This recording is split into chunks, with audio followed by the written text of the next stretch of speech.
반갑습니다. 스타로스 성경연구원 성경원 목사입니다.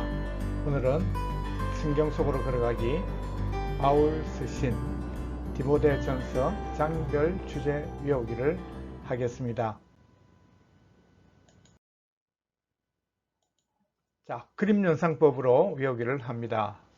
배경이 있고 각각 다른 그림이 6개가 되어 있습니다. 그래서 배경을 기억하면서 성경책 디모데전서와 연관을 짓습니다. 교회 배경입니다. 그리고 각각 다른 그림 6개는 디모데전서가 6장까지 있다 하는 것을 의미하기 때문에 그 정해진 그림을 어떤 의미를 가지고 있는가, 어떤 이야기가 있는가 하는 것을 외울 수 있습니다. 그렇게 하면 쉽게 우리가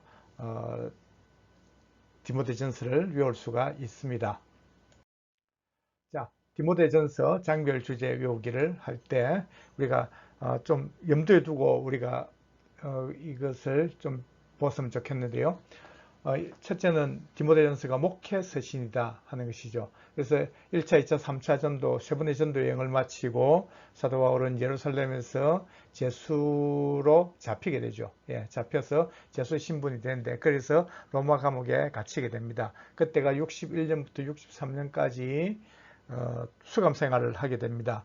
그리고 그 뒤에 63년경에 다시 풀려나게 됩니다. 그리고 67년 다시 재수감될 때까지 한 4년, 5년 정도를 전도여행을 다니게 되는데 이때 65년경쯤에 에베소에 있는 디모데에게 편지를 쓴 것이 바로 디모데전서입니다. 목회 서신이죠. 그러니까 네가 처음 하는 이 에베소 교회를 어떻게 세워가야 될 것인가, 어떻게 목회해야 될 것인가 하는 것을 가르치는 서신이 바로 디모데전서가 목회 서신이다 하는 것입니다. 그래서 디모데전서의 6장까지 중에서 앞에 1장부터 3장까지는 본질에 대해서 가르치고 있습니다. 그래서 바른교훈을 가르쳐야 되고 기도하는 것을 가르쳐야 되고 그리고 일꾼을 세울 때 감독과 집사의 자격이 있는 사람들을 세워야 된다 하는 것과 그리고 목회자로서의 자세 그것을 4장부터 6장까지 말씀하고 있는데 첫째는 네가 먼저 좋은 일꾼이 돼야 된다. 그리스도의 좋은 일꾼이 돼야지 또 좋은 일꾼을 만들어낼 수 있고 가르칠 수 있다 하는 것이죠. 그리고 어떤 경우에도 성도들을 차별해서는 안 된다. 그리고 항상 이단들, 악한 자들, 정말 거짓된 교사들 이런 사람들과를 대적을 해야 된다. 그래서 그들과는 싸워야 되는데 믿음으로 선한 싸움을 싸우라 이렇게 말씀을 하고 있습니다. 자, 먼저 우리가 바울의 전도 여행과 그리고 서신서가 13권을 썼는데 이것을 우리가 한번 정리해 보기를 원합니다. 자, 1차 전도 여행을 마치고 바울은요 안디옥에 돌아옵니다. 그래서 수레 안디옥에서 갈라디아서를 쓰게 되죠. 그래서 이때 쓴 편지가 바로 갈라디아서인데 갈라디아서는 사실 중요한 주제를 담고 있죠. 그것은 바로 이방인들은 유대인들처럼 할례를 받지 않아도 구원받을 수 있다. 구원과는 할례가 상관이 없다. 율법으로서 구원받을 수 없기 때문이다 하는 것을 말씀하고 있습니다. 그래서 1차 전도여행을 마치고 한 권을 기록했습니다. 갈라디아서. 그리고 2차 전도 여행 중에는요. 고린도에서 데살로니가 전서와 후서를 기록하게 됩니다. 그래서 2권을 기록하게 되죠. 자, 3차 전도여행에서는요. 3권을 기록하게 되는데 에베소에 3년 동안 사역을 하면서 고린도 전서를 기록하게 되고 그리고 마게도냐 빌립보 지역에서 고린도 후서를 그리고 또 고린도에 가서 2차 전도여행 갔던 그 고린도에 다시 가서 로마서를 기록하게 됩니다. 이때 고린도에서 3개월 동안 머물면서 로마서를 기록하게 됐다 하는 것입니다. 그리고 이제 다시 예루살렘 돌아와서 로마 감옥에 갇히게 되죠. 그래서 한 약 3년 61년부터 63년까지 수감 생활을 하는데 이때 옥중에서 서신서를 4권을 보내게 되는데 에피골몬 해가지고 에베소서, 빌립보서, 골로새서, 빌레몬서 4권을 기록하게 되었다. 그래서 이걸 보면은 1차 전도 1권, 2차 전도 2권, 3차 전도 3권, 그리고 로마 과목에서 4권. 이렇게 하면은요, 모두가 다 10권이거든요. 그래서 13권은 언제, 또 마지막 3권은 어떻게 되느냐? 자, 로마 과목에서 다시 풀려나가고 63년부터 67년까지 전도 여행을 떠나게 되는데, 그때 마게도니아에서 디모데 전서와 디도서를 기록한 것이다. 이렇게 성경학자들은 말씀하고 있습니다. 그래서 이 디모데전서와 디도서가 오늘 말씀한 대로 목회 서신이다. 이렇게 2권을 보내게 되고, 그리고 67년에 다시 로마 감옥에 재수감이 됩니다. 이때 디모데 옥중에서 디모데 후서를 마지막 편지를 써서 아들 디모데에게 그렇게 당부의 말씀, 유언의 말씀을 이렇게 전하는 것. 이것이 바로 사도 바울이 전도여행과 서신서 13권을 정리한 것입니다. 자, 이것을 굉장히 중요한 것이기 때문에 이것을 지도로서 다시 한번 살펴보기를 원합니다. 자, 먼저 바울 서신서 정리를 다시 한번 해보겠습니다. 자, 여기가 안디옥입니다. 수리아 지방의 안디옥, 굉장히 중요한 곳이죠. 그래서 이 안디옥이 선교의 출발지가 되거든요. 1차, 2차, 3차 전도의 출발지가 안디옥입니다. 그래서 안디옥에서 구브로 섬으로, 그리고 구브로에서 다시 비시디아 안디옥과 여기서 안타를 쳤다, 그렇게 말씀드렸습니다. 그래서 이루타를 쳤는데 이고니온, 루스드라, 더베, 이 지역을 다시 돌아보고 다시 그대로 돌아와서 안디옥까지 오게 돼서, 그리고 편지를 쓴 것이 갈라디아스다 하는 것입니다. 그리고 2차 전도 여행을 떠납니다. 근데 여기에 드로아까지, 아시아에서 사실은 말씀을 복음을 전하고 싶었는데, 근데 예수행이 허락지 못하므로 다시 이 땅끝 이 드로아까지 오게 됐죠. 그래서 여기서 마게도니아인의 환상을 보고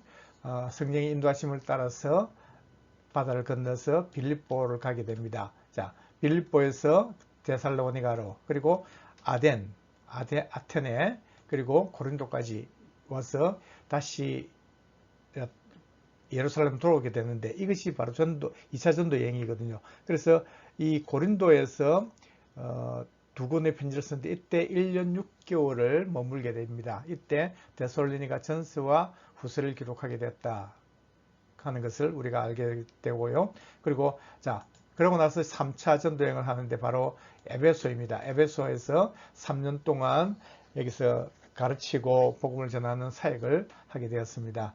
그리고 여기서 고린도 전서를 기록하고, 또 그리고 티도를 만나려고 드로까지 갔는데도 만나지 못해서 결국 마게도니아 빌립보까지 가게 됩니다. 그래서 빌립보에서 고린도 후서를, 또 그리고 고린도에 다시 와가지고 여기서 3개월 동안 머물면서 로마서를 기록해서 보냈다. 이렇게 3차 전도 여행에서 3권을 보냈죠. 그리고 나서 이제 다시 그 예루살렘으로 돌아왔는데 여기서 잡히게 되죠. 모함을 받고 잡히게 돼가지고 제수의 신분으로서 이제 로마의 감옥에 갇히게 됩니다. 자, 이 로마 감옥에서 4권의 옥중서신을 쓰게 되는데 에필골몬, 에베소스, 빌립보스, 골로새서, 빌레몬서, 이렇게 4권을 쓰게 됩니다. 자, 그리고 나서 이제 다시 61년부터 63년까지 수금 생활을 마치고 63년에 풀려났을 때, 그때 전도여행을 떠났죠. 그때 동행했던 디도와 같이, 디도는 이 그레데 섬을 맡기고, 또 그리고 여기서 이제 디도서 1장 5절을 보시면은 내가 너를 그레데에 남겨둔 이유는 남은 일을 정리하고 그리고 각 성에 장로들을 세우려 함이라, 이렇게 말씀을 하고 있습니다. 그래서 디도에게 그레데 섬, 이 그레데를 개척을 하라고 맡기고, 그리고 나서 이제 에베소를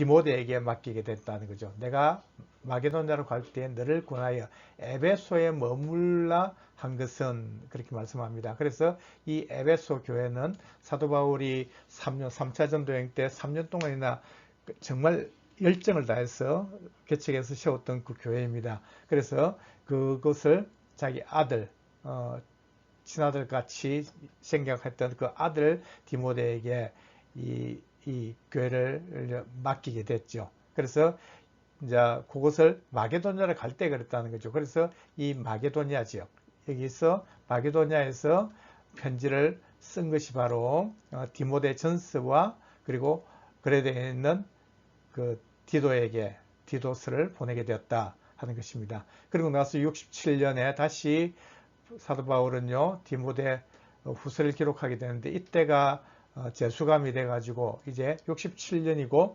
재수감 됐을 때가 그리고 순교가 당할 때가 그 다음 해 68년에 순교를 당하게 되죠. 그래서 마지막 서신서가 바로 디모데 후서다 하는 것을 우리가 알 수 있습니다. 자, 이제 우리가 목회 서신이었던 이 디모데 전서를 외워볼 것입니다. 각 장별 주제를 외웁니다. 그래서 어떻게 외우는가 하면은 이제 교회입니다. 교회 내부의 모습인데 교회 기강 세우고 기밀성 아니고 가밀성과 싸우라 이렇게 외우시면 됩니다. 교기 세우고 가밀성과 싸우라. 그렇게 교회 기강이죠. 교회, 교기. 자, 이것이 뭐냐 하면 바로 교훈, 바른 교훈입니다. 그리고 기도, 감독, 어떤 사람을 세울 건 감일성 할 때 일꾼들을 또 성도들과 그리고 선한 싸움을 싸우라 이렇게 외운다는 거죠. 자, 그림을 한번 보시면은 자, 여기서 십자가가 넘어져 있습니다. 그래서 바울은 아들 디모데에게 다른 교훈을 절대 가르치지 말라는 거죠. 오직 내가 너에게 전해줬던 그 정확한 바른 교훈을 가르쳐야 된다 하는 것을 말씀하면서 다른 교훈을 절대 가르치지 말라고 1장에서 말씀을 하고 있습니다. 자, 그리고 기도이죠. 그래서 바울은요 기도를 가르치라. 감기도 감사. 그래서 외울 때는요 감기도 우리 감기 콜록콜록 감기가 걸리는데 감기도 감사해야 된다 하는 거죠. 그래서 간구와 기도, 도구와 감사. 간기도 감사합니다. 그래서 간구는 간절히 구하는 것, 그리고 기도는 대표 기도입니다. 공예배 때 대표 기도하는 것, 그리고 도구는 다른 사람을 위해서 중보하면서 기도하는 것.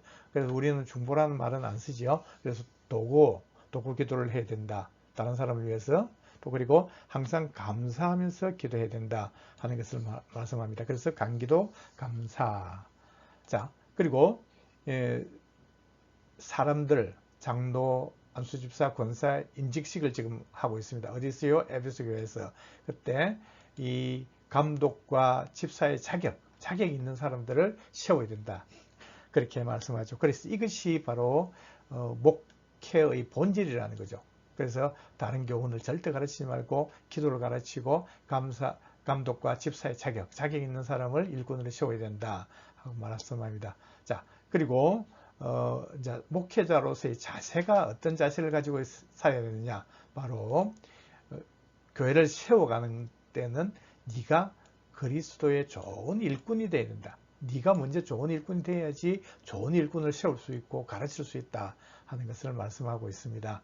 자, 그리고 앞에 나와서 이제 예배를 마치고 그 목사님이 악수를 하면서 인사를 합니다. 그때 차별하지 말라 하는 것이죠. 어떤 성도를 대하더라도 차별하지 말라. 흰 피부가 검든 희든 노랗든 빨갛든 그런 하지 말고, 그리고 또 나이가 많든 젊든 남자든 여자든 아무런 그 차별 없이 그렇게 대해야 된다 하는 것을 말씀하고 있습니다. 그리고 이제 오직 너 하나님의 사람아 믿음의 선한 싸움을 싸우라. 영생을 취하라. 이렇게 바울은 디모데에게 당부를 합니다. 그래서 이단들, 그 당시 이단들, 그들을 항상 싸워야 되죠. 근데 그들과는 믿음의 선한 싸움을 싸우면서 그들을 이겨내야 된다 하는 것을 말씀을 하고 있습니다. 자, 이렇게 우리가 디모데 전서, 목회서 신이었던 디모데 전서를 1장부터 6장까지 외웠고, 또 그리고 앞에 지도나 또 표를 통해서 바울 서신의 13권을 정리했습니다. 오늘도 함께 하신 여러분께 감사드리고 수고 많이 하셨습니다.